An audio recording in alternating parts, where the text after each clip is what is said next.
Let me show these suckers how to ball out here. Oh, man, let's get this together here. Oh, layup. Oh, shot. Oh, three.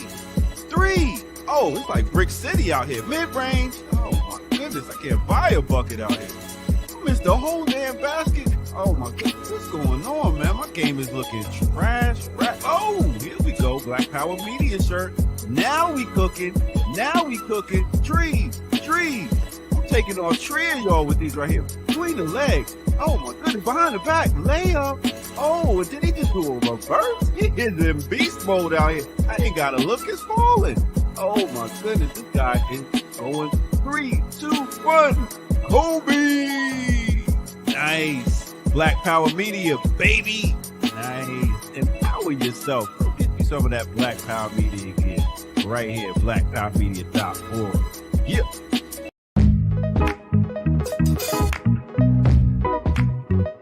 I mix what I like.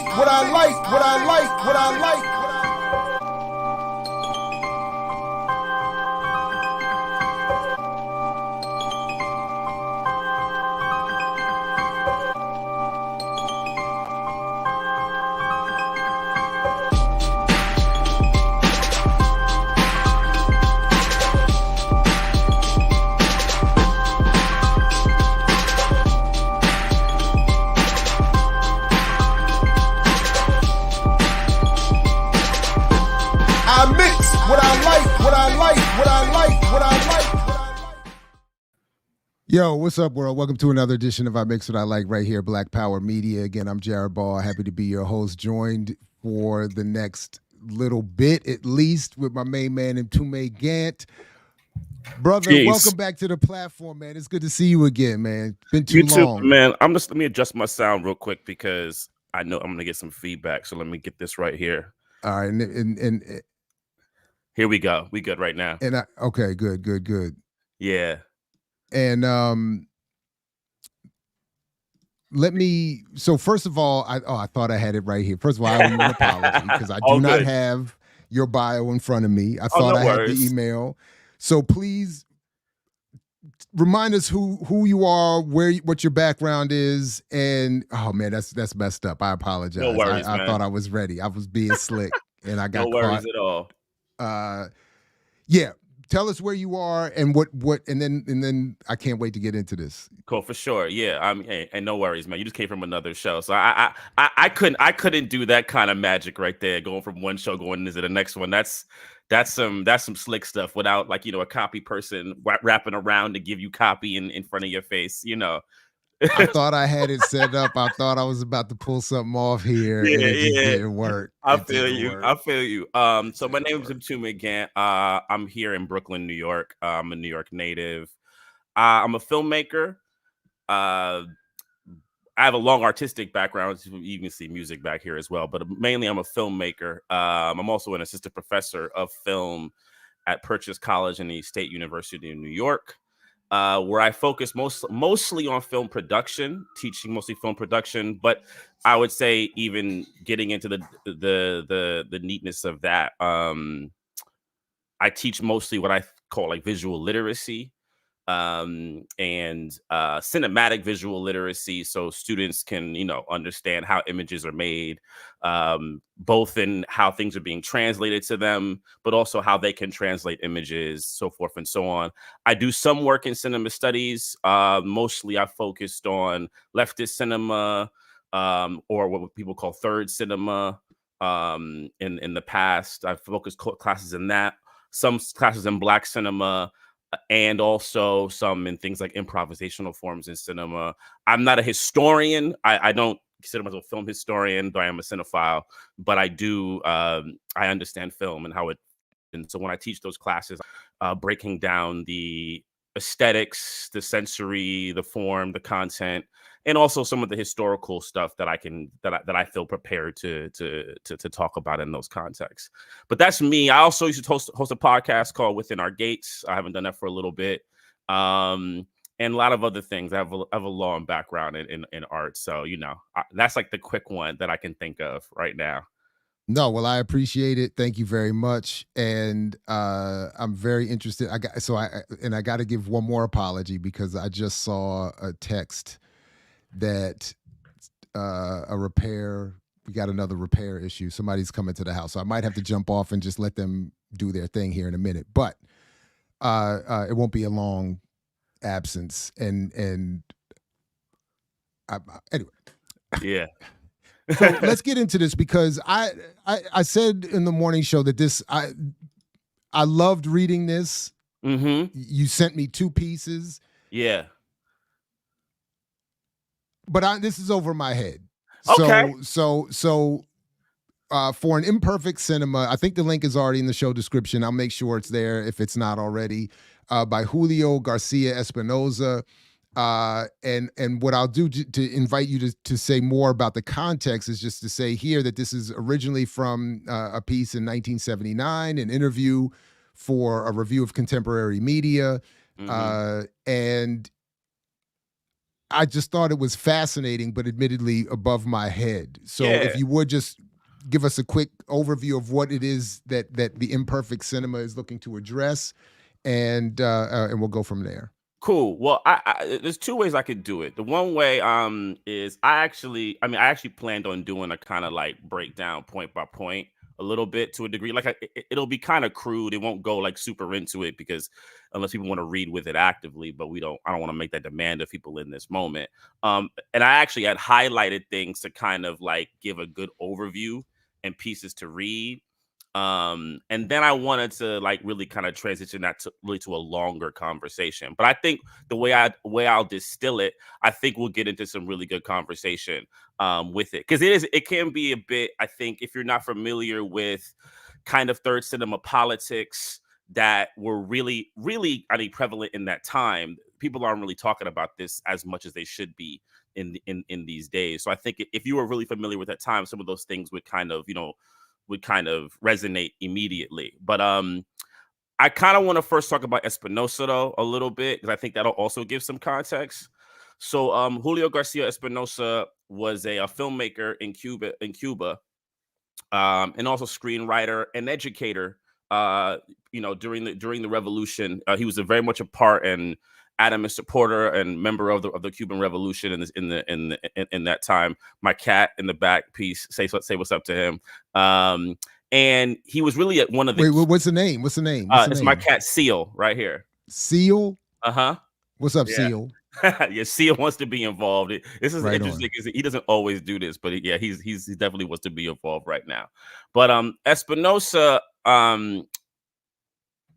helped create the Institute of Cuban Art and Industry, which is a really pivotal forum for leftists and third cinema in movie history. It was a very, very important forum that I think that still exists in Cuba. I could be a little wrong. I know he was there till 91, and then they went through different iterations. But their whole philosophy was creating a cinema that was responding to the revolutionary movements of the period, the global revolutionary movements of the period. They saw art could not be separate from the revolution, because if it was going to be this bourgeois thing that was going to keep bourgeois society a part of Cuban society, and also not just Cuban society, societies at large. They were definitely in legion with many different cinema movements in Africa, so forth, and so on, right?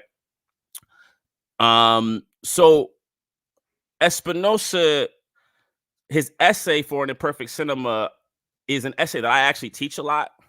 I use it to teach a couple of things to kind of start conversations on various things. One of them is elitism, but how we kind of misinterpret elitism. We always think of elitism as this, stuffy guys in jackets sitting in academia, so forth and so on. And I'm not saying that cannot not be elitism. We definitely have seen that elitism, but the elitism conversation has lost, I think, material roots, and really speaking about actual elitism that happens through class, race, and other cultural forms of, oppression and so forth and so on. And I use that. I also use it to kind of demystify what we sometimes believe is the democratization of media that people believe exists today with social media, YouTube, that we live in this open source and information superhighway. And I know you one of the reasons that brought me to your work was your steady denunciation of that idea as any kind of fact, that this is a controlled space. And where Espinosa kind of gets into that is his description of what it should actually look like, what a democratized space would actually should look like. And if you look at what he's saying, and then you look at what we have, that definitely they're not in unison. They're not in unison at all. And then also he speaks, I think, heavily about what revolutionary art should do. And I use it also to kind of spark conversations on this ideas of what is political art, what is art that's really in conversation with the people. Because, we live in a time, especially as Black artists, where everyone wants to claim they're doing art for the people. This movie's for the people. This movie's for the people. But, it's in Hollywood. And we know a lot of the stuff does not pass the smell test of being for the people. So the piece helps for that. Now, I have a link here with like highlighted points.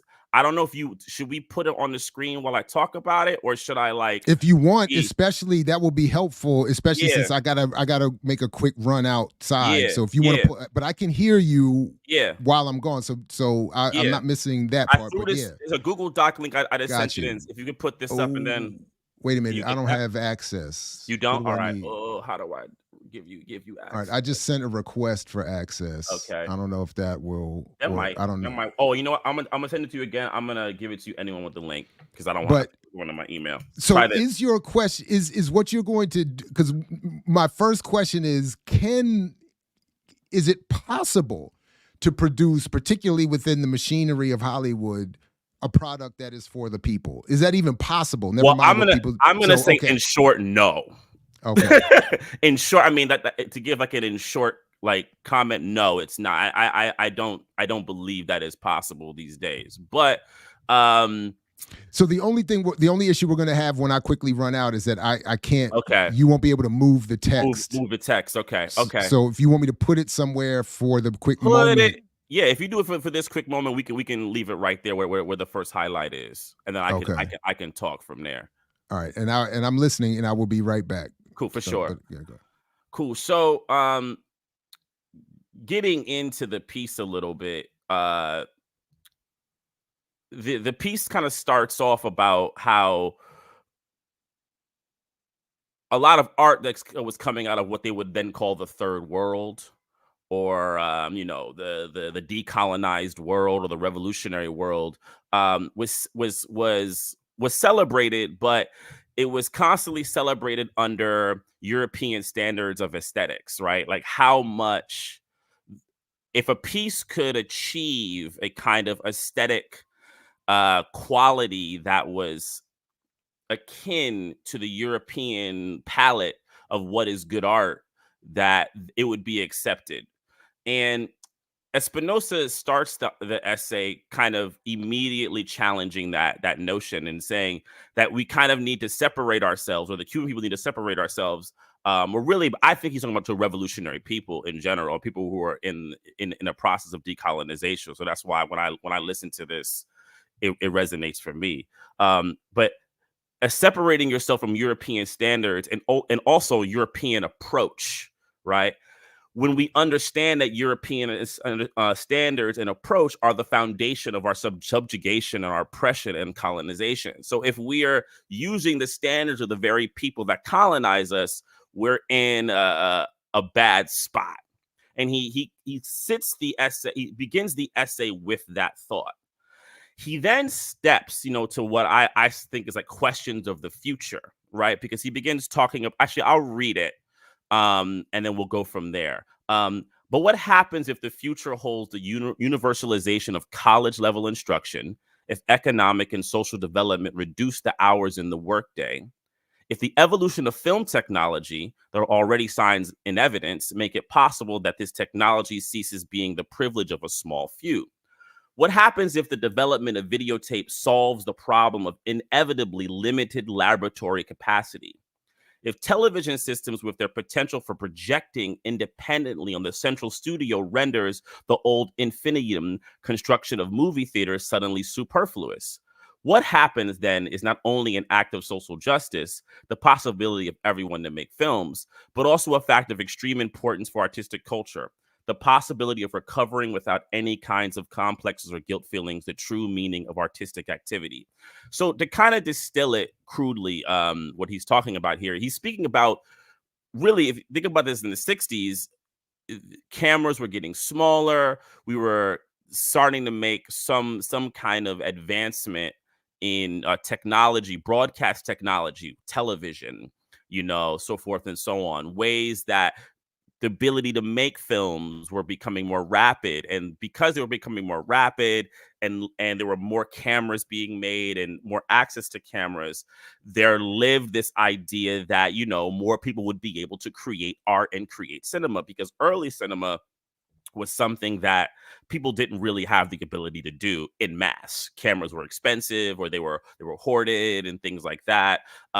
Even home movies and things like that were relegated for people who were very rich, very privileged. That's why a lot of early documentaries are these really bad ethnographic and pretty racist things, because they're coming from the bourgeois and upper class and rich cultures. But he talks about, what happens if the evolution of film technology gets to a higher place, right? And it ceases being the privilege of a small few. So if people begin to have that ability. And I think that's an interesting conversation now, because this essay still holds relevant, because we live in that future. Now we have cameras on our phones. People can make movies with everything.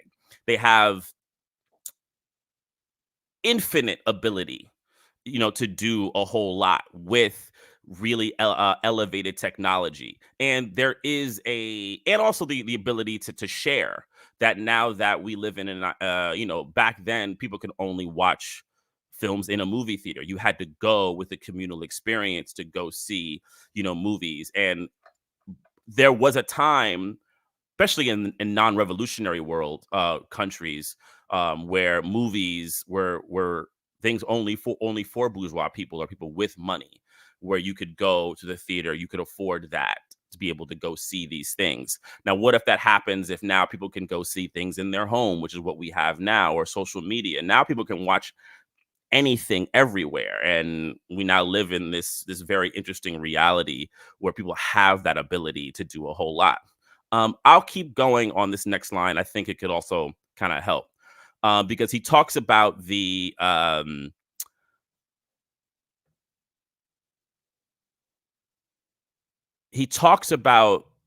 how. Actually, I'll read this. What happens then if not only as an act of social justice, the possibility for everyone to make films, but also the fact of extreme importance for artistic culture, the possibility of recovering without any kind of complexes or guilt feelings, the true meaning of artistic activity? Then we'll be able to understand that art is one of mankind's impartial or uncommitted activities. The art is not work, and that the artist is not a strict sense a worker. The feeling that is so, and the impossibility of translating it into practice, constitutes the agony, at the same time the phraseisms of all contemporary art. So kind of what he's getting into here is an interesting idea of artist as worker, and what is the artist's actual function in society, which really is the entire essay. If you get into it, really, he's really kind of setting up his final point, right? And this idea of committed and uncommitted art, which I'll kind of get back to. So he steps in, he says in these questions of the future, if we can move down to the next highlighted point, right? And I have my notes over here, so I'm looking at these. He steps into what our artistic practice is from a material standpoint. Like, what does it mean to do, and what is our relationship to art, and how do these various mystifications of what art is, hinder us? Art can stimulate, in general, the creative function of man. It can function as constant stimulus towards adopting an attitude of change with regard to life. But as opposed to science, it enriches us in such a way that its results are not specific. It cannot be applied in particular. It is for this reason that we can call it an impartial or uncommitted activity, and can say that art is not strictly speaking a job, and that the artist is perhaps the least intellectual of all intellectuals. So I think this is a very profound statement here, because art is often an unexplainable phenomena. It's a sensory experience, as Susan Sontag would put. It does have content.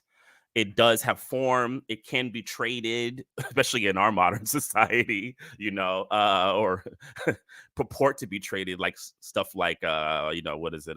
What's not the Bitcoin? What's the other one that they developed? Ethereum or some other, any of those things, that they NFTs, yeah, exactly, like the myth, but we all know those things are Ponzi schemes. But they are these things. But the main thing is, it is about stimulating your senses. It's stimulating your senses, making you come to an arrival point, right? They talk about catharsis, right? Things like that. It can function as constant stimulation towards adopting an attitude of change. Catharsis, you're adopting an attitude of change, right? This is why, I even think people like Mao really got into art, because Mao saw, if I wanted to change, Chinese society, I needed to change even the artistic expression. So he put all that money into and time into redoing their plays and their operas, which was also a huge battleground. Like, that was one of the biggest battleground. Not to go on a big segue. His wanting to change their operas was like a huge issue, right? And you could see how much things like art, resonate in people's, thoughts. It enriches us in ways that its results are not specific and cannot be applied into anything particular, right? Like science. He's saying that science, we understand what that's about. You're a doctor, you're about healing these particular things, right? But the arts are much more. They have much more room, and they're a lot more. And I don't use the word mystical, but they're something that's not as defined, right? And they shouldn't be, right? And for this reason, that we can call it an impartial or uncommitted activity, and can say that art is not strictly speaking a job. And that's, I think, speaking towards this professionalization of art, which is not something that he is the only one who criticizes. There's been a long criticism of the professionalization of the artists and what that has done to art, especially in capitalist societies. Making artists into professionals has put them into the workforce. It has made them into capitalists, not capitalists, but workers for the capitalist system, right? And what has that done, right? And the artist perhaps is the least intellectual of all intellectuals. I find that a very provocative statement. I think he's playing there a little bit, right? I won't say he's being not serious, but I think he's talking about intellectuals in terms of a status, right? The intellectuals, right? And like, that's not really what we are. We're not really like those people. We're something different, right? And we would like to be treated as such. We can just keep scrolling down. Just by the way, I put the link to this article and to Professor Gant in the show description, just cool. FYI. Thank you. Cool. So yeah, he keeps talking. He goes into that variously. Like I said, this is going to be kind of a crude overview, but he goes into the all these material practice of art and what it is. But then he circles back to asking, why does the artist need to valorize his work in the same way we look at professionals or intellectuals? And he begins a critique of how these practices of valorization, it keeps art from everyday people. And that's a big thing. And this is where I kind of use this for elitism, to talk to my students.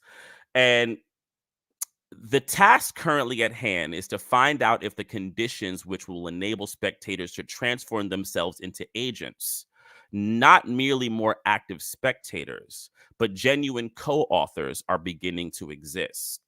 The task at hand is to ask ourselves whether art is really an activity restricted to specialists, whether it is through extra human design, the option of a chosen few, or a possibility for everyone. How can we trust the perspectives and possibilities of art simply to the education of the people as a mass of spectators? Taste, as defined by high culture, once it is overdone, is normally passed on to the rest of society as leftovers to be devoured and ruminated over by those who are not invited to the feast. So I have to give some context on this a little bit for myself also, and where I use it, because, and of course, if you have any questions and you Oh, want I to jump do, in. but I'm waiting. I'm Okay. waiting, and we can, and people in the chat who are here, thank Yeah. you for joining us. And if you have comments or questions, start to Yeah. arrange them, and we'll get to them. But I do. I'm wanting Yeah. to let you rock on. So I work at a state school, where majority of my students are middle class, working class, some even, you know, the classes that we don't even have names for that are, below. And I think this is a very important thing for them. And we end up, if I teach this, we kind of get into this one pretty heavily, right?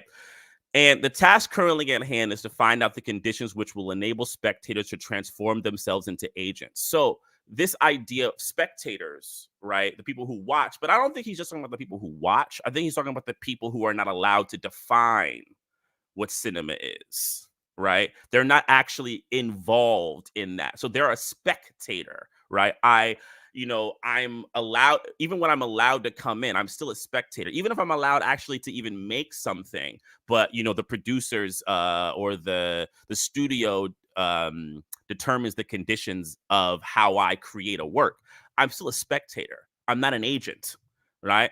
We're not merely more active spectators but genuine co-authors. What does it begin to be a genuine co-author, right, of cinema? I think both in individual pieces, but also culturally, right? And whether it's cinematic culture abroad or at large, or cinematic culture within your own, society. The task at hand is to ask ourselves whether art is really an activity restricted to specialists. I mean, yes, right? Like, I would then get into a thing is like, is that true? It is. Like, I can't, to be able to go to become a filmmaker, and especially, let's use this country for an example. To become a filmmaker, you have to go to a film school for the most part, unless you come from elite money, right? Now, how that also works is these film schools are elite places where you have elite pipelines, right? There's been studies, official and unofficial, of looking at people who have been able to be filmmakers, and they hardly come, and not just in this country, they hardly come from backgrounds that are not privileged and or have the ability to get themselves into some kind of pipeline institution that can produce them into Hollywood. It is a place of specialists, right? And I see it in my school with my students who, can get a strong cinematic education, but they don't have the ability to transfer themselves into the Hollywood world simply because of their class background, right? Where we're not a pipeline school. We don't have endowment in that way. We're not connected to Hollywood. It doesn't exist that way. How can we trust the perspectives and possibilities of art simply to the education of the people as a mass of spectators, right? And that is, he's speaking about that if it's just about making them spectators and not about making them active participants, we can't trust this education. We can't. This line I love is, taste is defined by high culture once it is overdone, meaning once they've used it enough, right? It is normally passed on to the rest of society as leftovers to be devoured and ruminated over by those who were not invited to the feast. So once they're done with it, they'll just pass it on to everybody else, right? And let me see if I can get any other notes on this. He then steps into like the revolutionary vision of art. Must the revolutionary present and the revolutionary future inevitably have its artists and its intellectuals just as the bourgeois had theirs? Surely the true revolutionary position from now on is to contribute to overcoming these elitist concepts and practices. Rather than pursuing ad interim the artistic quality of the work, The new outlook for artistic culture is no longer that everyone must share the taste of a few, but all can be creators of that culture. Art has always been a universal necessity. What it has not been is an option for all under equal conditions. Parallel to refined art, popular art has had a simultaneous but independent existence. I think all can be distilled in this one line. Art has always been a universal necessity. What it has not been is an option for all under equal conditions. That's really, he sums up what he's saying all right there. We can keep scrolling down.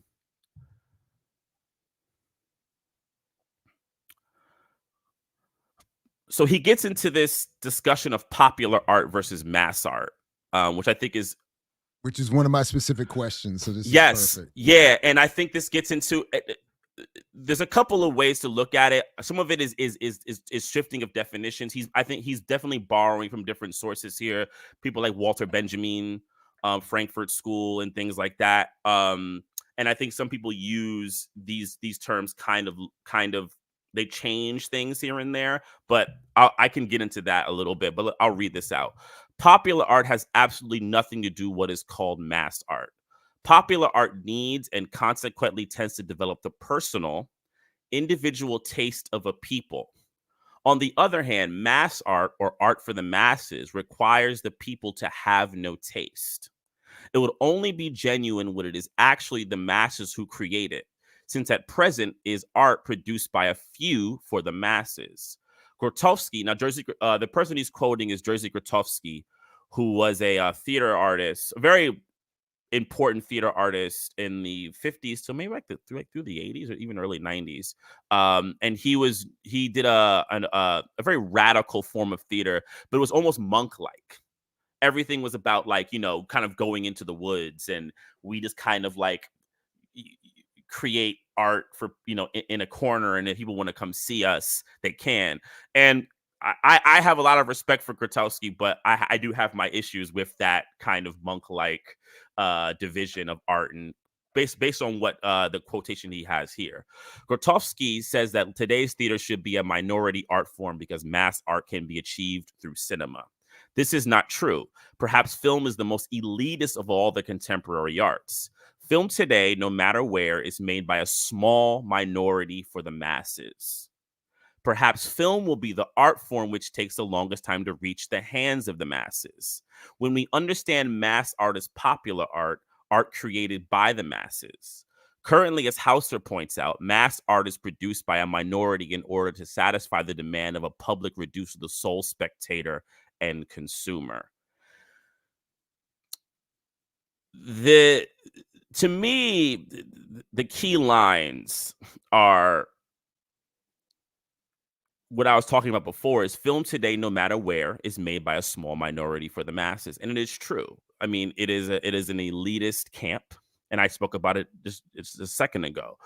Pipeline people, whether it's, elite schooling, elite financial access, or both, nepotism, so forth and so on. And that's what it is. It is, I would agree to this day. I mean, I've been in the art world since I was about 13 years old. And I come from a working class background, and I'll tell you right now, of all the arts that are highly elite when it comes to people being able to get somewhere with it, film is definitely easily one of those. And I would say the same for the people of color who are in film. If you look at their class backgrounds, you'll notice some very, very, very interesting things. Of course, there's always outliers, but even there, we always know outliers don't make the rules. Yeah, and mass art is produced by a minority in order to satisfy the demand of a public reduced to the sole role of spectator and consumer.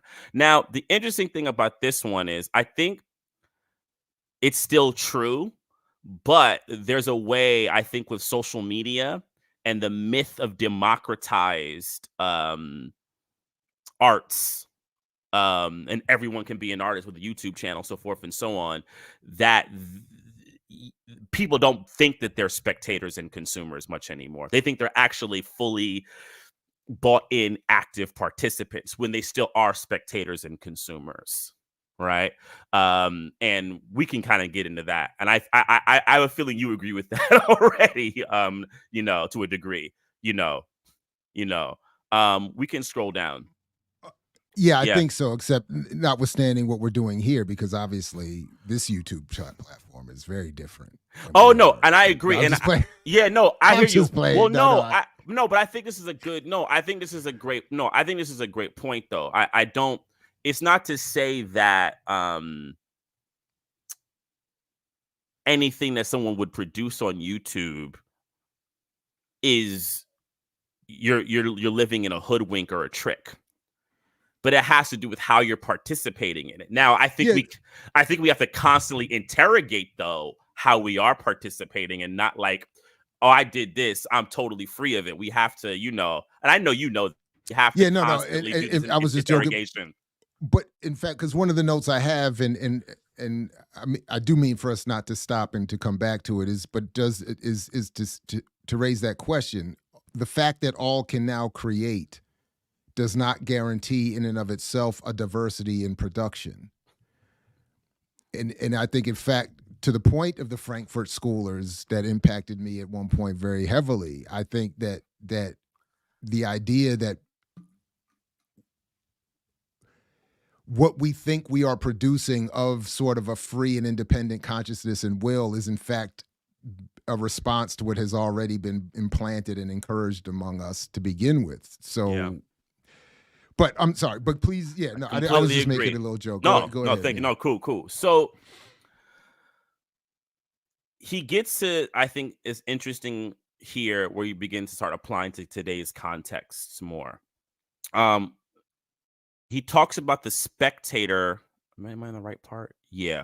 The spectator and how they function in modern society. Oh, this is before. I have some of my notes here. All right. He ends in speaking, and how the revolution can, end elitism. And let's go up a little bit. I think it got cut off a little bit. Yeah, we should endeavor right there. Oh no, you were fine. Yeah. We should endeavor to see that our future students, and therefore our future filmmakers, will be themselves scientists, sociologists, physicians, economists, agricultural engineers, etc., without, of course, ceasing to be filmmakers. And at the same time, we should have the same aim for our most outstanding workers, the workers who achieve the best results in terms of political and intellectual formation. We cannot develop the taste of the masses as long as the division through cultures continues to exist, nor as long as the masses are not the real masters of the means of artistic production. The revolution has liberated us as an artistic sector. It is only logical that we contribute to the liberation of the private means of artistic production. So Espinosa here is totally wielding kind of artistic purpose with Marxism here. He's finding the synthesis of that, looking at art as another extension of, the bourgeois elitist system that disenfranchises and creates top-down orders. And he sees, if you break that, you then get into everyone, and not everyone's an artist in this kind of liberal way that we kind of, but there's a great film, a Polish film by a Polish director named Krzysztof Kieslowski, who I quite like very much. It's called Camera Buff, and the film is about a man who is a factory worker, and the job they give him is to actually start filming the factories. And it's actually based on Kieslowski's early life. And he starts filming the factories, and he gets into this big question on what is filmmaking. Is it a thing of self? Is it a thing of being connected to the people? So the crew that he has are the people in the factory, so forth and so on. Now, it gets complicated because then he starts to want to actually criticize what's going on at the factory. And they're like, no, you can't really do that. So Kieslowski, who grew up in Marxism but had his problems with where Poland was going at that time, was using it kind of to like say, Marxism, I believe in it, but are we really practicing Marxism? And I think that shows what Espinosa is talking about is everyone is a part of it, right? Everyone has the potential, and it's not these kind of separated things. And if we do that, then we can all be a part of the artistic culture. We can keep going down to the next one. Yeah. So this is one of my favorite passages. I actually put this on my on my IG recently. The motto of this imperfect cinema, which there is no need to invent since it already exists, is as Glauber Rocha would say. And Glauber Rocha was a Brazilian filmmaker, cinema novo, which is we'll talk about that a little bit, and I'll get back to that. But very, very, very important, and also just because that the other article about Brazil is even more bars. Bars. One. So we gotta hit that. And Rocha, if you don't know about Rocha, you gonna become a fan. Trust me, that one of the baddest dudes ever. But Glauber Rocha would say, we are not interested in the problems of neurosis. We are interested in the problems of lucidity. Art no longer has use for the neurotic and his problems, although the neurotic continues to need art as a concerned object, a relief, an alibi, or as Freud would say, a sublimation of his problems. Art can produce art, but art has no reason to produce neurotics. I'm sorry, say that part again. Someone cut out. Okay. That Freud part, read that line again. Freud would say as a sublimation of his problems. A neurotic can produce art, but art has no reason to produce neurotics. It has been traditionally believed that the concerns of art were not to be found in the sane, but in the sick, but in the not in the normal, but in the abnormal, not in those who struggle, but in those who weep, not in the lucid minds, but in the neurotic ones. Imperfect cinema is changing this way of seeing the question. We have more faith in the sick man than in the healthy one because his truth is purged by suffering. However, there is no need for suffering to be synonymous with artistic elegance. There is still a trend in modern art, undoubtedly related to Christian tradition, which identifies seriousness with suffering. The specter of Marguerite Gautier still haunts artistic endeavor in our day. Only in the person who suffers do we perceive elegance, gravity, even beauty. Only in him do we recognize the possibility of authenticity, seriousness, sincerity. Imperfect cinema must put an end to this tradition. So yeah, there's a lot of bars in there, right?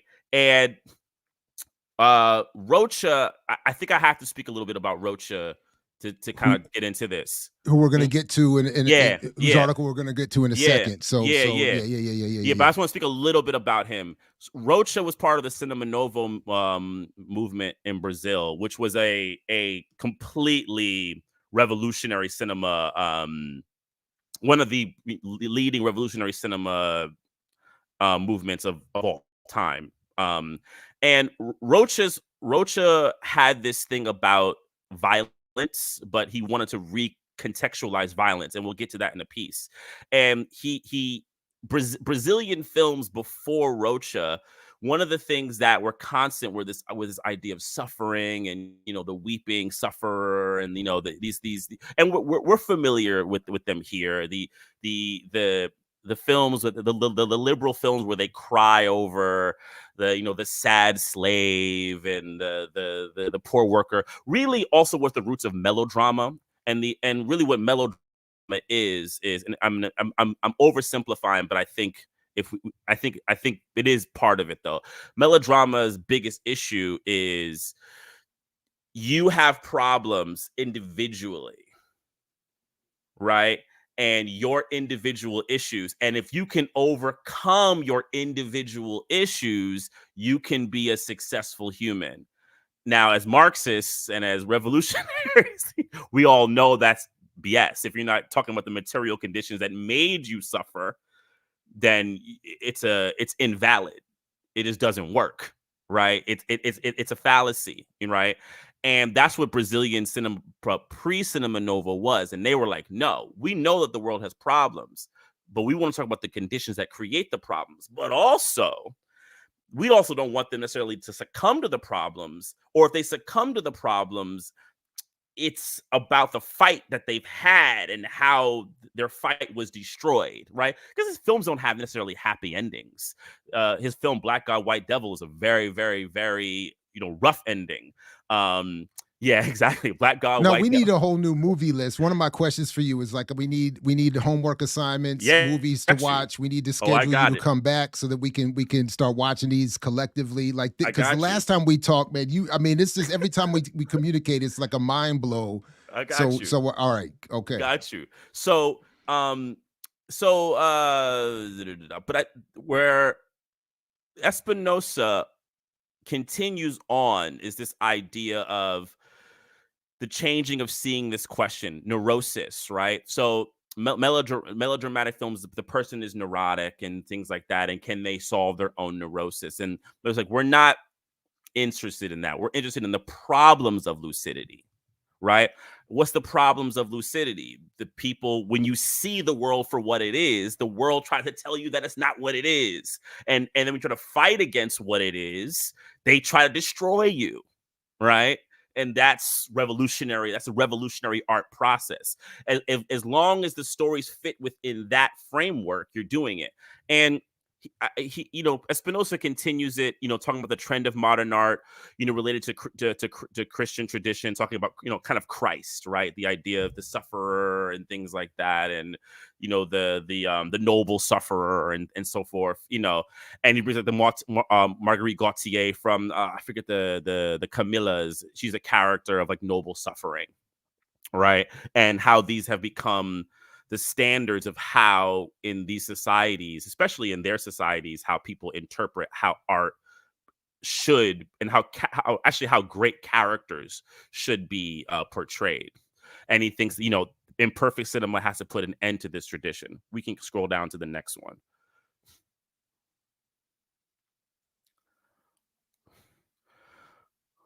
Go up a little bit. I think you cut off the top of it. Yeah. Oh, no, you didn't. You're good. We maintain that imperfect cinema above all show the process which generates the problems. I think like that line right there, the process which generates the problems. It is thus the opposite of a cinema principally dedicated to celebrating results. The opposite of a self-sufficient and contemplative cinema. The opposite of a cinema which beautifully illustrates ideas or concepts which we already possess. The narcissistic posture has nothing to do with those who struggle. To show a process is not exactly equivalent to analyzing it. To analyze, in the traditional sense of the word, always implies a closed prior judgment. To analyze a problem is to show the problem, not the process, permeated with judgments which the analysis itself generates a priori. To analyze is to block off from the outset any possibility for the analysis on the part of the interlocutor. To show the process of a problem, on the other hand, is to submit it to judgment without pronouncing the verdict. There is a style of news reporting which puts more emphasis on the commentary than on the news item. There is another kind of reporting which presents the news and elevates it through the arrangement of the item on the page or by its position in the paper. So the process of a problem is like showing the very development of the news item without commentary. It is like showing the multifaceted evolution of a piece of information without evaluating it. The subjective element is the selection of the problem, conditioned as it is by the interest of the audience, which is the subject. The objective element is showing the process, which is the object. So this is huge. This is huge. And I honestly think we could spend an hour really on this, because this is actually really about artistic process and how it differs from other kind of processes. But I'm gonna do a couple of things in here. Process which generates the problems. Now, that I think has a lot to do with a lot of movies wanting to lie. They want to create this idea that people are fixed from the beginning. The characters of destiny, right? They were always destined to be this, whether it's rich or whether it's, be negative. That's why films like City of God never really worked for me. I always found like that film, The young guy in City of God was like this like villain at like 8, shooting people, and I was like, he came out the womb evil, and like I don't buy it. It's a negative. It's a poor approach, and I'll say that.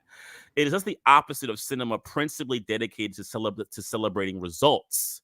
The opposite of self-sufficient and contemplative cinema. The opposite of cinema, which beautifully illustrates ideas or concepts which we already possess. So the cinema celebrating results. I think that's a interesting one. Movies that already seem to like here's where we are, and not talk about it being in the process, right?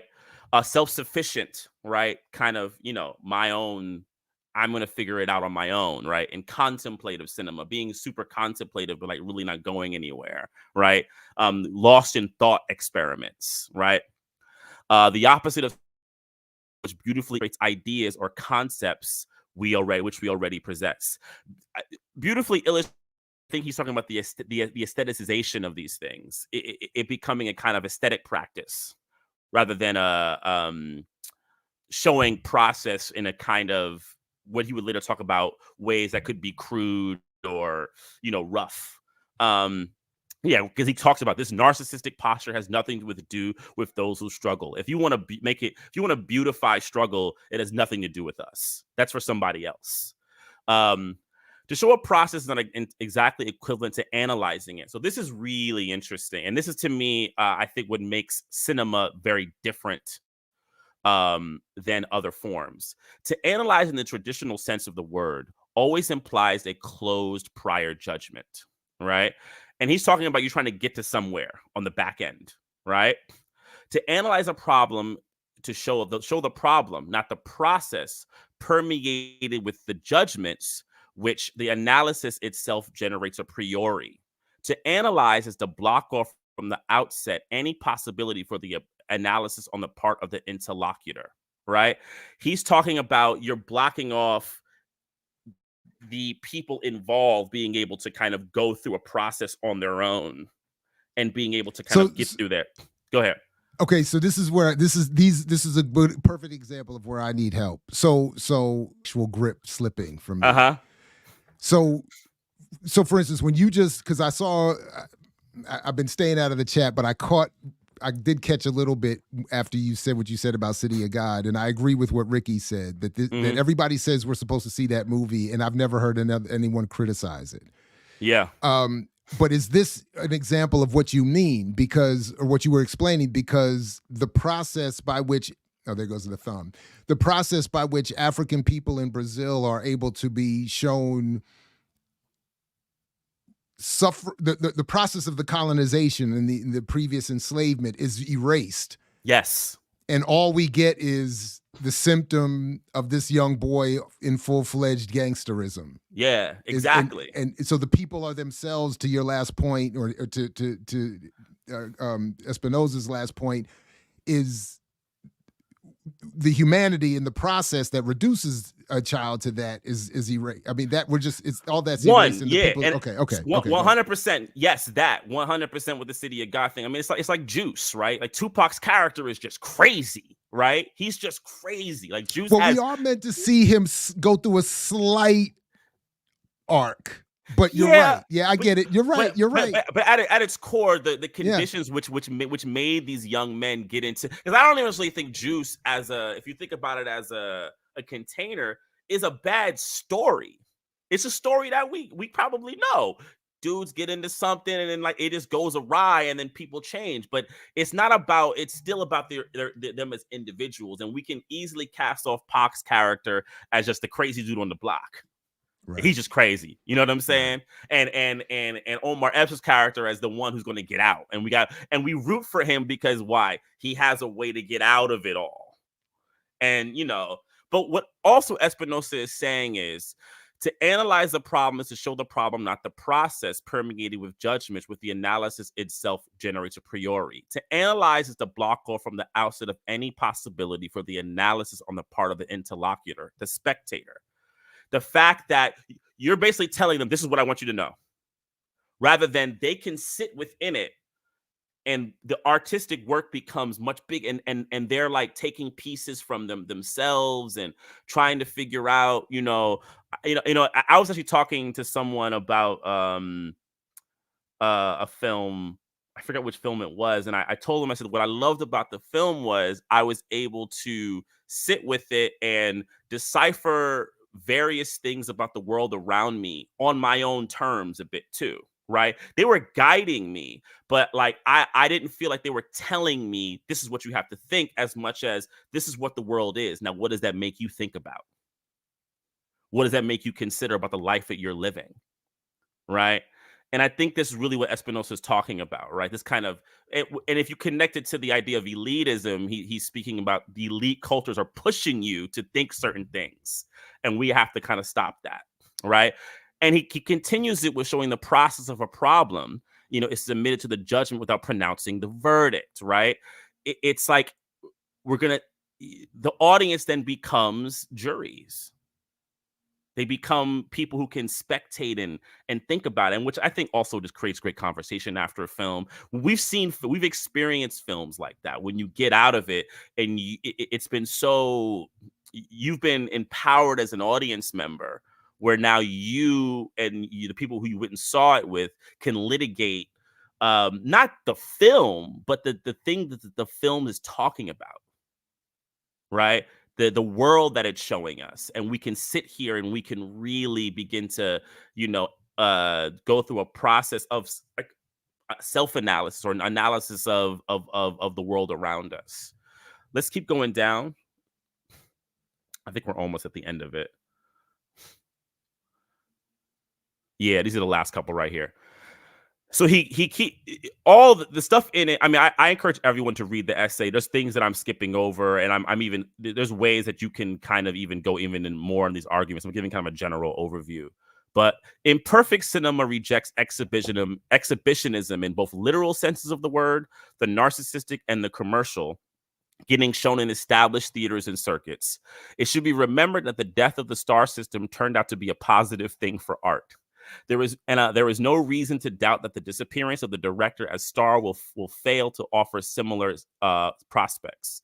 Imperfect cinema must start work now, in cooperation with sociologists, revolutionary leaders, psychologists, economists, etc. Furthermore, imperfect cinema rejects whatever services criticisms have to offer and considers the function of mediators and intermediaries anachronistic. Imperfect cinema is no longer interested in quality or technique.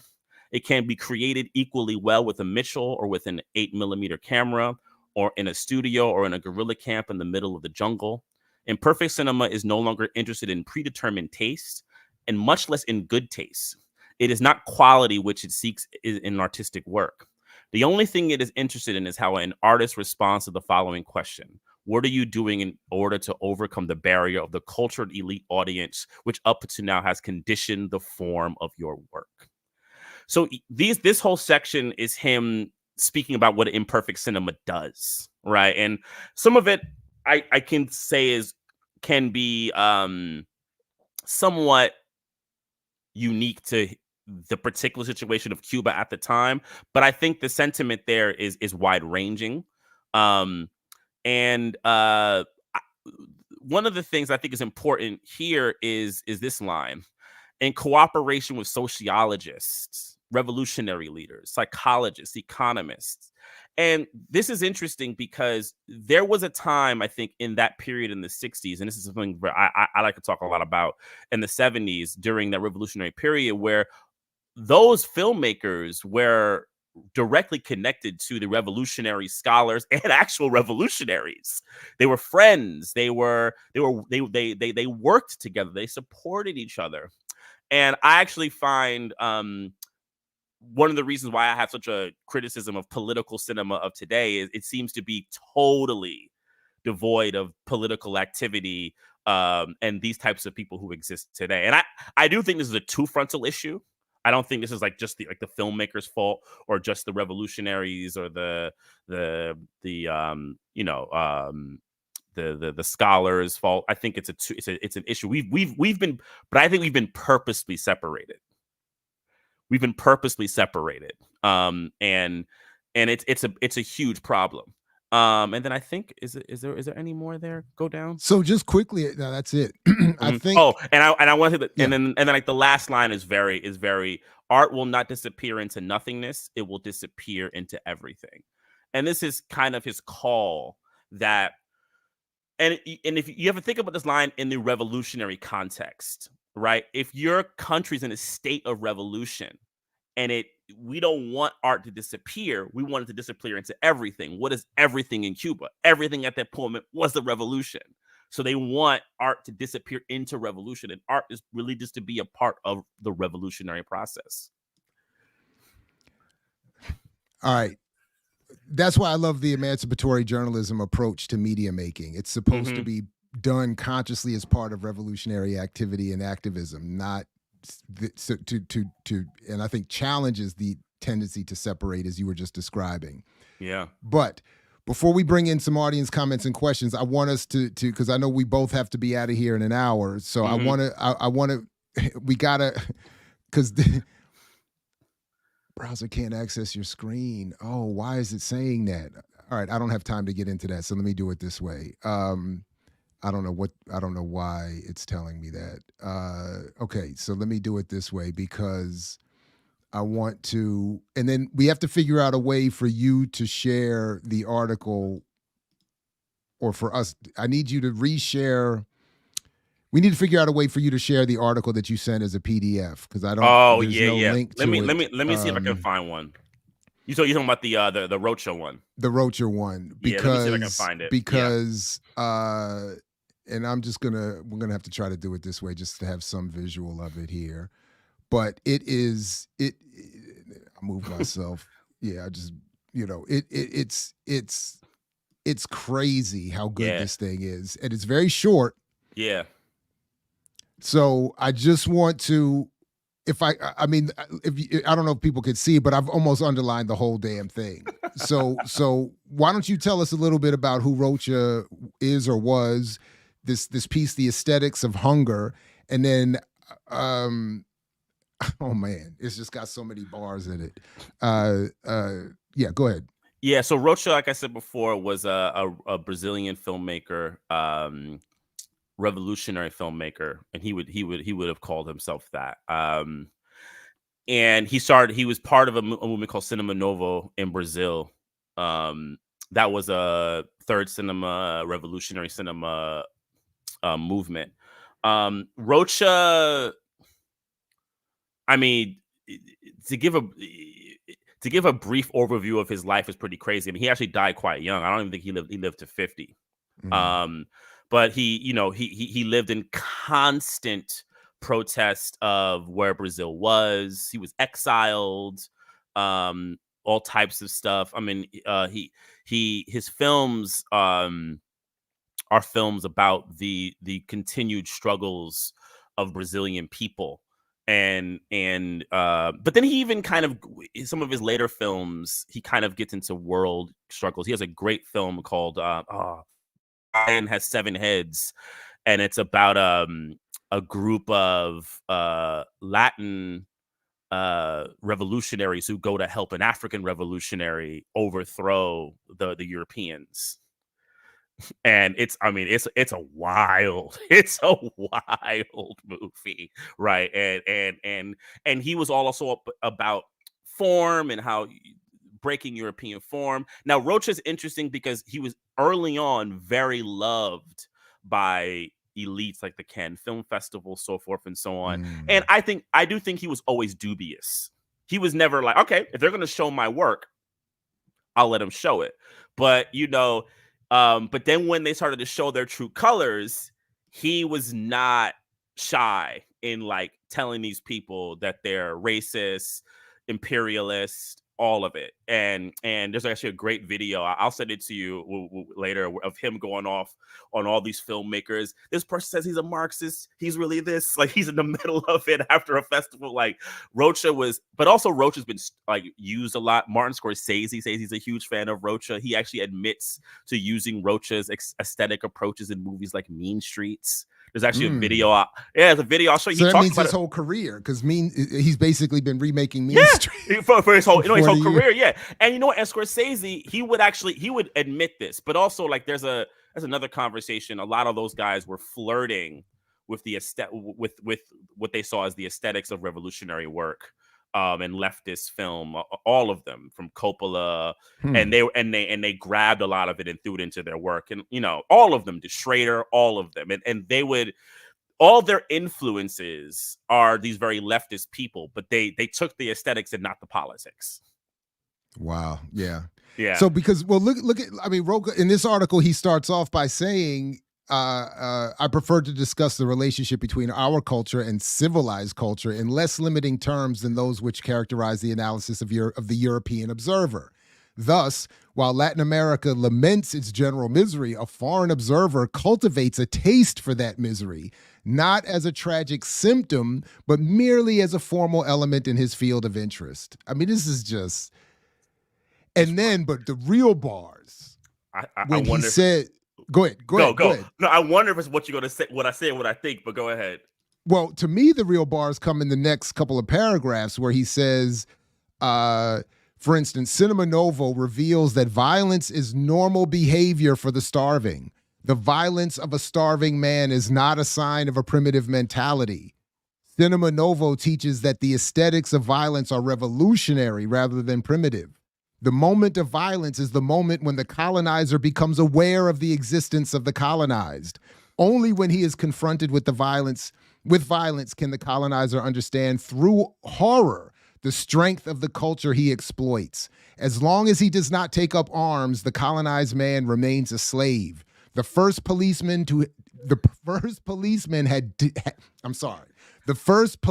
had to die before the French became aware of the Algerians. Boom. Son. Boom. I shared that about a week and a half after October 7th. Now listen, that's called my boy. You know nothing about that. Dude, it's funny because I read that, you know, I've known this essay for like over a decade, right?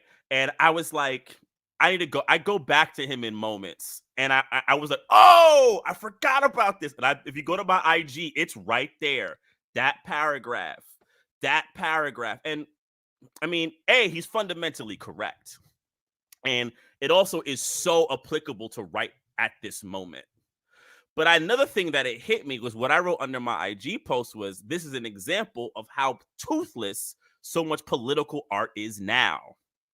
Because it's not going there. Because this is a fundamental truth, and this is where Rocha's work, I think, is really powerful, because he's speaking about violence as revolutionary act due to the conditions that you are in. So this is not some Quentin Tarantino fetish, right? That's BS. This is about, you put us in this position, but also it legitimizes the revolutionary act that people have to take. And that's why these films are so powerful when you see them. Like his film Black God, White Devil. I mean, his film is all about violence. It's about this man who's taken over by different prophets who want to liberate Brazil. And he goes through these different processes of violence, but he keeps getting stunted because he realized they're not about revolution.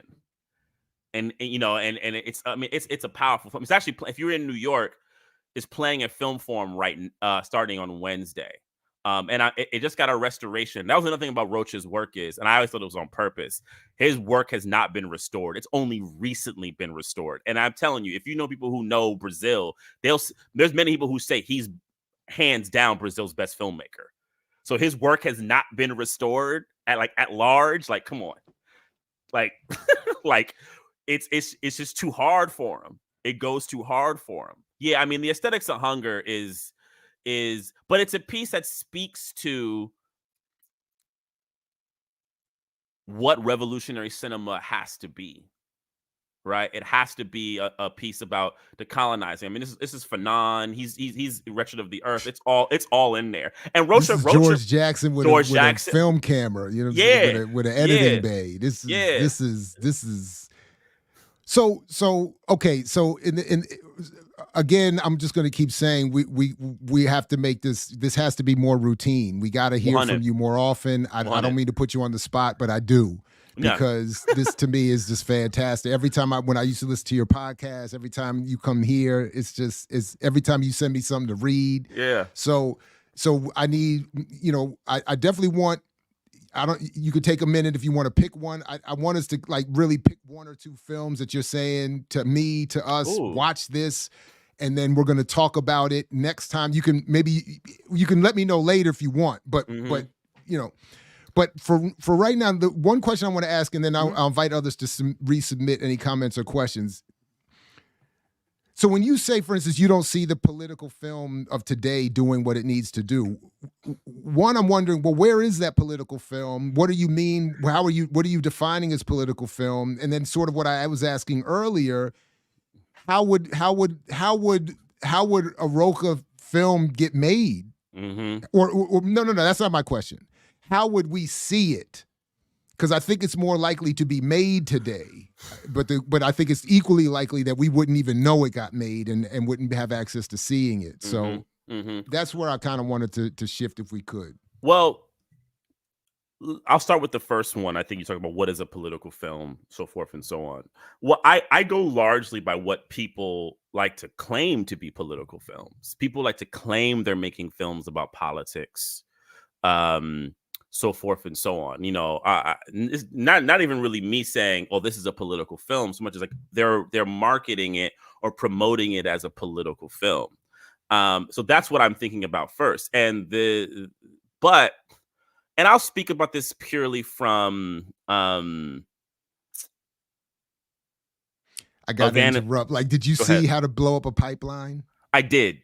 Is that a political film? No, I don't think okay. that. I think that's that's Sundance movie agitprop. I mean, I think the movie is there's actually a very interesting interview with I don't know if you saw it, with an ex-IRA guy about, I'll send it to you, about how it was made. And I also know the guy who did it, and it's very well documented. He actually used government people to help him write the script. Yeah.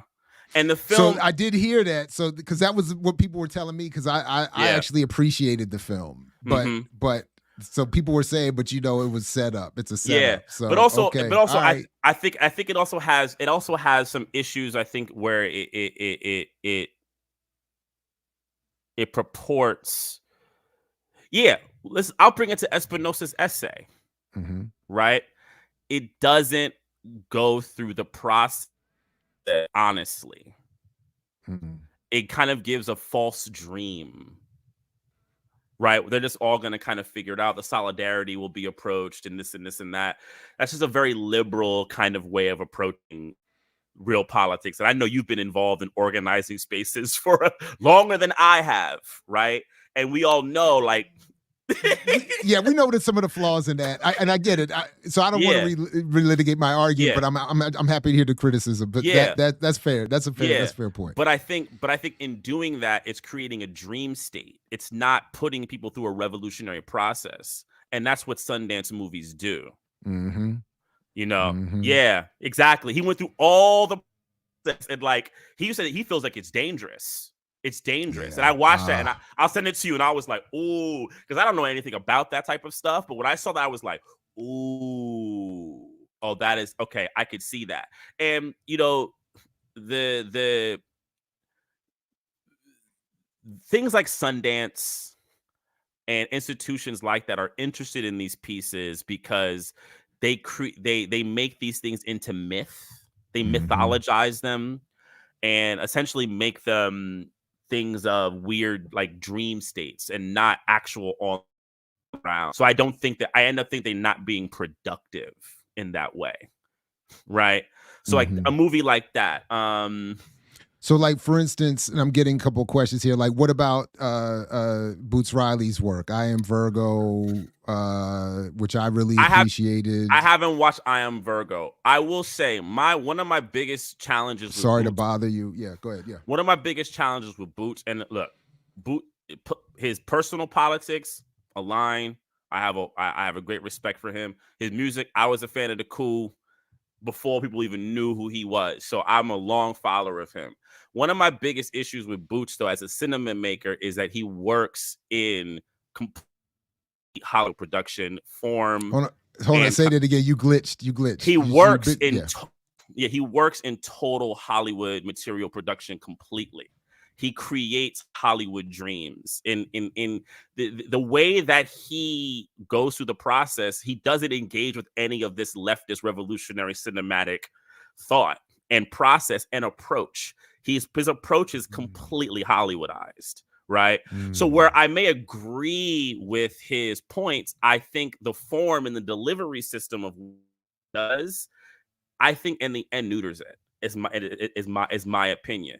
And like, look, he's someone that I would like to. We actually have people who we have like 1 degree, and I would love to talk to him about this one day. Yeah, we have a couple degrees too, and he was on the platform with Tonda Seasway not too long ago, and he was in touch with me even briefly, and though I haven't been able to reconnect because so I think we should all keep trying, but I think that's I definitely hear that. I hear what you're saying. I don't know if I can, and because of that, I also don't know if I can classify. And it's not saying the work is not good or not. I actually going to say that, but is it a political work?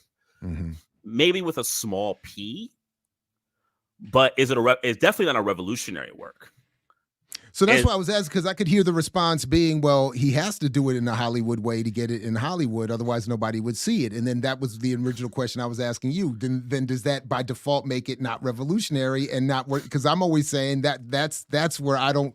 So that's where I would, in my own circular or internal monologue argument, how I would work it out. But well, I'll say 2 things. I'll say a couple things about that. Like, so I think ultimately the question, I would say yes, that the revolutionary potential of a piece, the more it has to go through the Hollywood pipeline, the more it's reduced, right? That mean I actually go to what do we have to do, and this is where I think that filmmakers, revolutionaries, people who are involved in all of these processes have to create a new system. How do we see it? There are. This is where you've created Black Power media here, or y'all, not just you, but your crew have created Black Power media here. This is an example of people taking a step, right? Now, I'm not saying that step won't take several steps, right? That like you start step 1, and you have to involve some of the tools that exist here. We live in a reality that these are the things that we have. But someone like Boots is fully in. He's fully in that process, right? He's in Amazon. He goes through, I saw him doing a Sundance pitch. He goes through all of these processes. He's completely involved in that system. And his and the thing about it is his success supports that system staying strong. Oh. And I don't think we can argue with that. That's the contradiction. It hurts. You're right, though. It's the contradiction true. because yeah. And I don't say it like angrily or anything. I just say it as like in being in conversation, right? Like it does. I've had to ask myself that as a filmmaker as well. Dibby and dallying with these with these film festivals and so forth and so on. I mean, part of the problem is we don't have festivals and we don't have groups that are alternative mechanisms. Yeah. We don't have them. There's Black film festivals, but they're really bourgeois. I mean, that's a whole other conversation that we could have. That Black film is completely Black Hollywood now. So another project we have to try to develop here is a revolutionary film awards process where we can help produce, platform, and then award revolutionary filmmakers. So we got to have you be more involved, my man. I'm in it. You got to. So I don't know. Yeah. So we can start talking offline about how this would, what it would look like, and how we could try to build something, even if it's rudimentary at the beginning, just something that starts to, even with very low material output, starting to just find and do a show like this where we're just praising good work that no one ever sees or hears of. Yeah. I don't know, but I personally need your help. Yeah, and I'm with you, but you know what it is? I mean, but that speaks to, I think it's purposeful that these films have been kept from us. Oh, no question. I think we have to talk about that. I mean, I speak about this with Black film consistently, how new Black filmmakers, you know, point to movies like that are not even made by Black people first, like The Color Purple or something that they will mention, right? Or things that are just products of Black Hollywood, right? And the stuff that was made by us, even the independent stuff, things like the LA Rebellion, works by people like Bill Gunn, are completely ignored. You know, Chameleon Street by Wendell Harris, which I every opportunity I can, I bring that movie up. Chameleon Street. Oh, I'm writing it down. So is that going to be our first one? Is that what I got to watch next? Maybe we should watch Chameleon Street. I'm in it. Come on. So, I mean, briefly, I'll tell you the story of Chameleon Street. I mean, it's made by a brother named Wendell B. Harris, who's still with it. Bill Gunn, one of the greats. Wendell B. Harris, Chameleon Street. He makes the film in Detroit over the period, or the Michigan area, the Detroit area, over a period of 3 years. It premiered at the Toronto Film Festival, I believe, in '88. I can't remember. I'm gonna get the years wrong. Maybe '88 Piper or Carter's 89. in the audience. Piper, you know about this? You all things Detroit and Michigan. Yeah. My bad. Yeah, Go ahead. Yeah. So, and then it goes to the Sundance Film Festival in '90, and it wins the Grand Jury Prize. Yes, wins the Grand Jury Prize. So that means it should become. It should become huge, right? So, I'll tell you what the film was about, and then I'll give you the follow-up history. The film is about a Black con man, based on a kind of slightly true story, and through his various cons, he realizes the reality of America's class and race, you know, realities. By trying to con, he realized he's being conned. Right, he can't con because he is the conned in a way, right? And it's this really prolific picture. So Wendell B. Harris gets invited to Hollywood, right? He's waiting for it, and they say, "Hey, we want to remake the movie and have it star Will Smith." Wendell is like, "So you're not going to put out my movie?" No, the movie never had in its time a proper theatrical release. It just had a restoration release.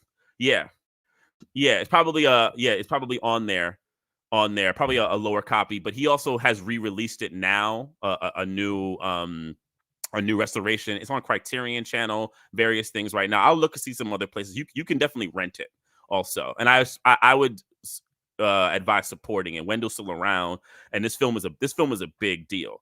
Yeah, so, let's support it. Let's rent it for real. Yeah. So now Wendell went through this long process. I'll send you stuff on him. He's fascinating. I love to have him on here. Honestly, let's make it happen. If we could do it. And the film never got released. He got totally blacklisted and marginalized. He never made another movie in Hollywood. I mean, his story is completely an example of what they do to people who have radical positions on ideas. Will Smith has an interesting connection to the film continuously because he always wanted to do it. So you've seen the whole Rubik's Cube thing in Pursuit of Happiness. You see that movie? Mm-hmm. History. Wait, say that again. That is the Rubik's Cube thing that he does. From that movie. It's from that movie. It literally is a scene where he goes to his psychiatrist and he solves the Rubik's Cube. Yeah, he took it from that. Wow. And yeah, totally. And Chameleon Street is one of those examples of what happened to these movies. And Oh, I lost my train of thought from the very beginning. You were saying what happened to this film as, I think, as an example of what happens to people with a certain politics in Hollywood. Yes, there's that, but I think also people don't know the film. Young black filmmakers don't know the film, and they're taking their cues, and this kind of goes back to the beginning of Espinosa's article. They're taking their cues from the very people who have subjugated us. You know, I mean, at the very least, you could take the cues from the Europeans who were their own shit. You could at least do that, but they don't even do that. They go to the very establishment European,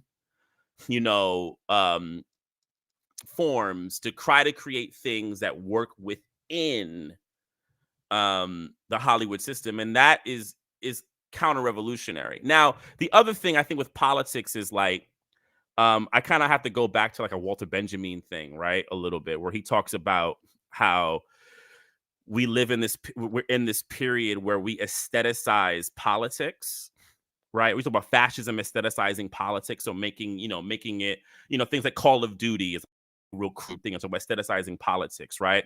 And the answer to that is to politicize art. I think a lot of these movies we watch are the aestheticization of politics. It's making it into an aesthetic, beautified thing. It's not really politics as art, political art in that way. And I think, we could get really in the weeds that you want to get into, but I think that's how I tend to look at it. I don't see how some are different than like watching a Jack Ryan movie. They're not. It's Jack Ryan. It's clear and present Except worse, danger. it's supposed to be a stand-in for actual politics. You're right. I feel the same way. And that's why I keep calling it. I've named it after my buddy Vernon, but it's really a conclusion that you and Roca and everyone else in Espinosa are talking about, which is we can't keep looking for ourselves in these products that are. And they tease us by dangling something that's supposed to resemble our politics, our experiences, and they're getting better with it. And I think in one of these writings, I think in the Roca piece, he says somewhere, it's something about no relation to originality. There's something about. Anyway, it's something to the effect that they're giving us a version of what is meant to be our actual struggle, and it's not. Yeah, it's not. And it's and again, the wall I keep running into is the one we already sort of covered with Boots, which is that you can't the design. It is what I told the little crew I was talking to at one point about the Fred Hampton, the Judas Factor film, not the. Like, don't do it, or do it in a way you would have to do it on another platform that would allow for the story to be told. The sacrifice of trying to reach a mass audience is too great. The sacrifice you have to make to the content, to the art, to the work itself is too great. Yeah. And what we end up getting is, again, as you're putting it, the aesthetic and not the politics. And oof. This is the thing, and this is the thing. It's like when I hear statements about, we have to get it to the masses, it lacks a critique of mass culture. It just lacks a critique of what mass culture is, and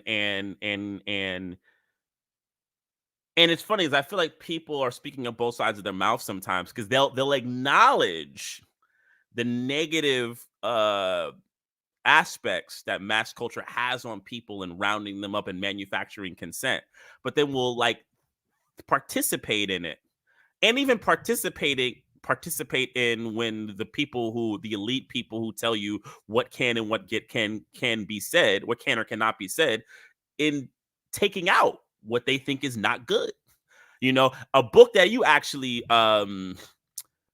you mentioned that I read recently was National Security Cinema. You had mentioned this book some time ago, and I had it on my shelf all the time. Yeah. Yeah, and I read it maybe a few months ago, and and people who don't know the book, it's a going through the CIA, really all Justice Department, CIA, FBI, the various groups, and the processes of how films that are about sometimes political things, but or even have political elements, like even like Meet the Parents, the fact that Robert De Niro was a CIA agent, they had to go through a process, but then what the CIA tells them, yeah, you can't say that. Actually make him kind of like this, right? And the things that they do to promote and so forth and so on. Like the fact that we know that that's a reality in this work that's coming to us. But then also say, but the masses got to get it. But the masses are getting a thing that's supported and also curated by the very people who don't want revolution. So it's like, I don't know what you think is really going to happen, right?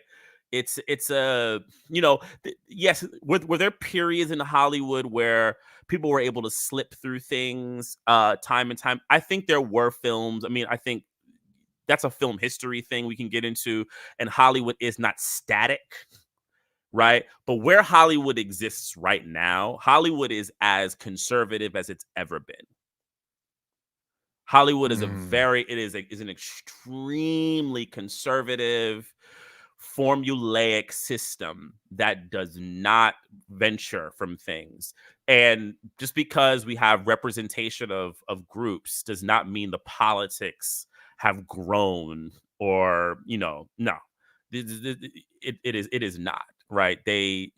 They're in the job of producing happiness. It's the happiness industry. Like that's really what it is, and now get into the point though about what to do, what we can do. I mean, I think this is a large question, and I mean, I have thoughts, and I'm trying to gather more filmmakers and talk to people. We need to create more functions, film societies. Like we need cinema novo movements. We don't have those right now.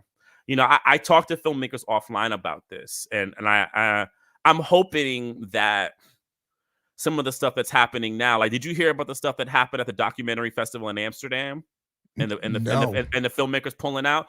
So there's a documentary festival in Amsterdam, I think is the IDFA, and there was a protest at the first day, pro-pound protest.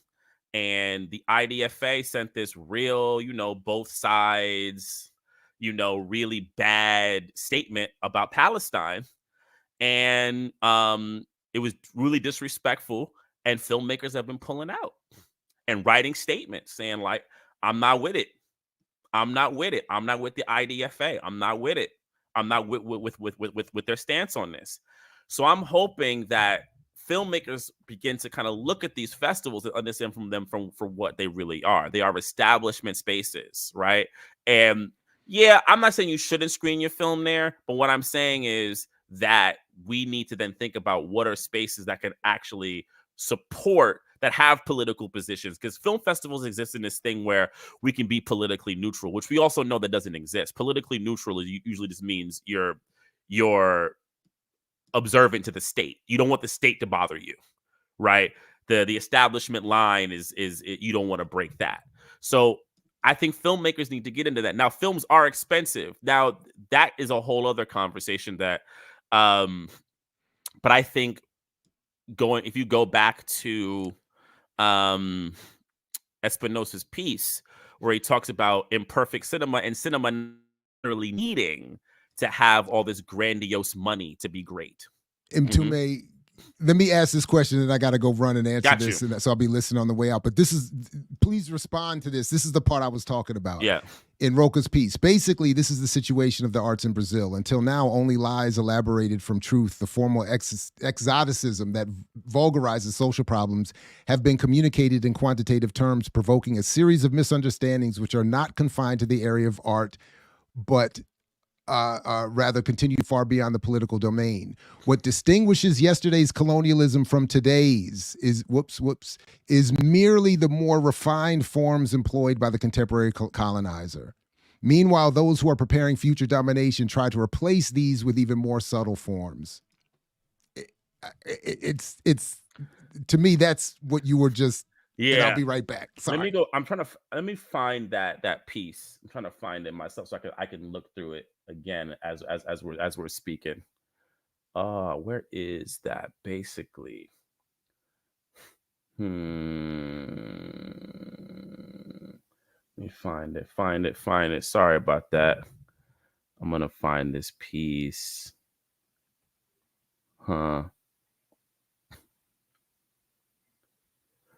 But yeah, I mean, I'll wait till Jared comes back to kind of address that piece. But I think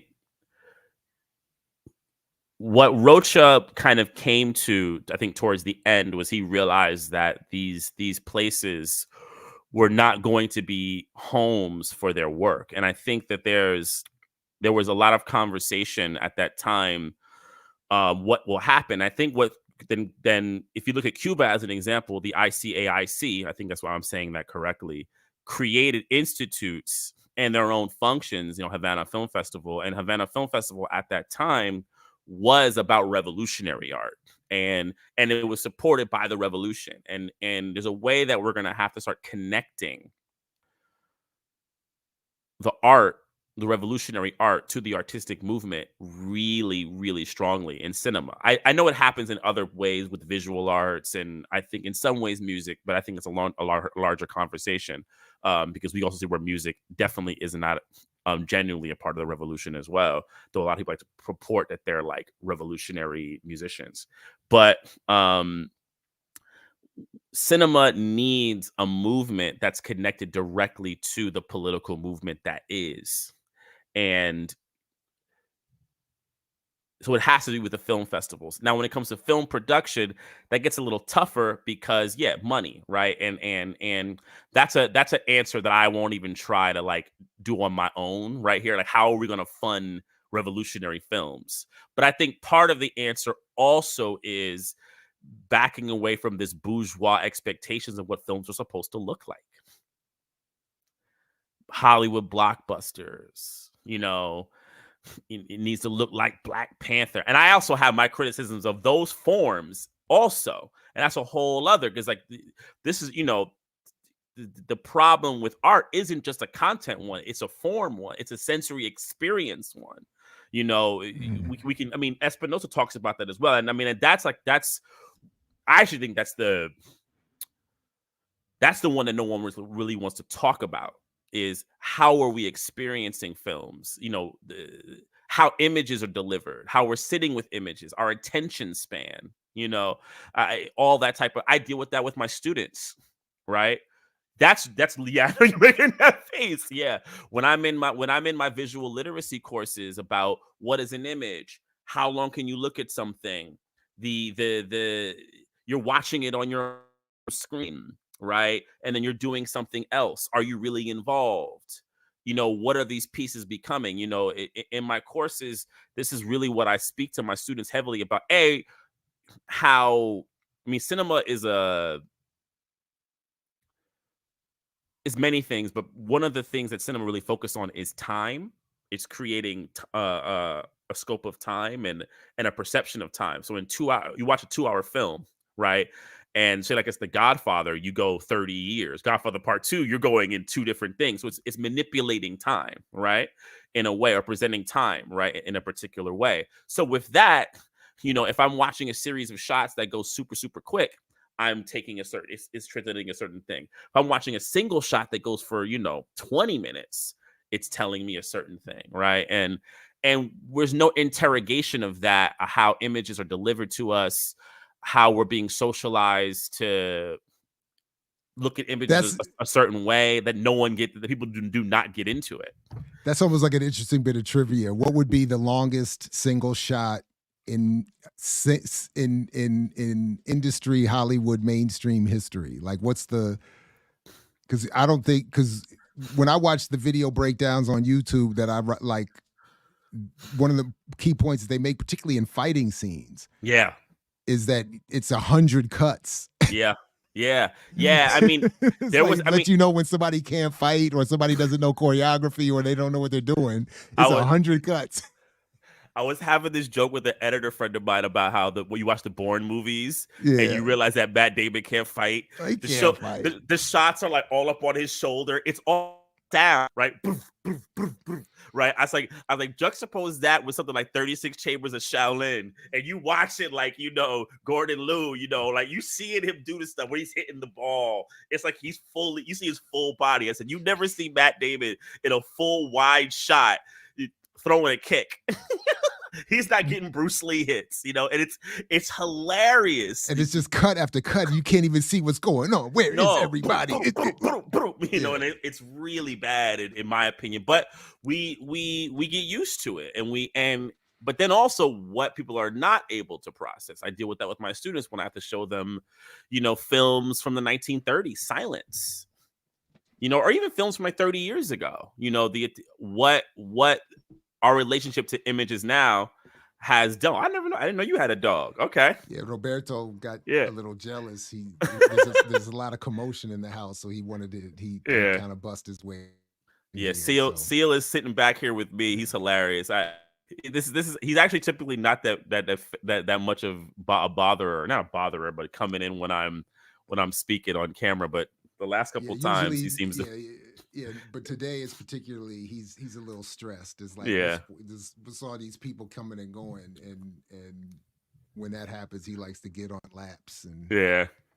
So it's all good. Yeah, but look, listen. We got to be so let's follow up after today and figure out. I'm gonna tentatively, at least, we're gonna watch Chameleon Street. Please. And then I would love to talk about it. I mean, I that's a film that I could talk about, a lot. And Wendell and I have a bit of a touch through Wendell. I haven't talked to him in a little bit. I can send him. I'll send him an email. And I'm also gonna send you a couple videos about Chameleon Street. Okay. There was actually a Dateline, one of those 2020. They did a thing about it. About its suppression in the early 90s. Oh, really? Yeah, it's weird. Armand White is interviewed in it, which is very interesting. Oh yeah, well because Armand's he's a weird character that like you could go through a lot. But Armand used to write for the City Sun. Yeah. So I think people kind of forget that they just see him as National Review guy. I remember that. But he has a weird trajectory, and I mean I have my major issues with him. Issues, but in terms of knowing now, because but I also want you to send me more of this work, like whenever you got whatever's on your syllabus or whatever. I would love to read more. I did a class called Cinema and Revolution 2 years ago, and we have some great stuff. I mean, the other thing is like I'm gonna say, Castro has great stuff on the relationship of art to the revolution. Mao. People ignore this stuff, and that's something. It's one of my. I used to have this conversation with a few leftist friends of mine who I think were very dedicated to only looking at popular art. But I'm like, who are like call themselves Maoists. But I'm just like, wait a minute though. Like Mao said that ain't flying. You know what I'm saying? Mao says that's not flying. This relationship you have to propaganda art out of the capitalist system is not cool, and it's not a place to find yourself. It's not a place, But then there's also, especially in the 60s period, there's a lot of stuff. I have a lot of other stuff, and then there's interesting articles that have derived out of this. There's a woman, Hito Sterol. She's a very interesting artist. Like video artist. She actually did a piece called "In Defense of the Poor Image," and it's inspired by Forward Imperfect cinema. And she brings up some interesting. Yeah, I'll send you that one also. It brings up that one is like that's like 6 reads. Like it took me like 3 reads where I was like, oh, okay, I get what you're saying. Yeah. Well, the Espinosa piece would take me several more to fully appreciate it. The Roca piece was a little more right up my alley. No, he throw it. No, and it's funny because when I said I wanted you to read that the Espinosa piece, I was like, no, wait a minute though. I have a feeling the Rocha piece, It is in that. Okay, very good. It is in that, but you can also Citizen Hunter is online. You can find it if you need it, just a copy of that piece. You can't. There is a book of Roach's writings which just came out. I think it was just published in English that I have to get a copy of. It was published in Portuguese, like I think a couple of years ago, but it's just been put in English, so I need to get a copy of. But I have some other stuff that I'll send to you.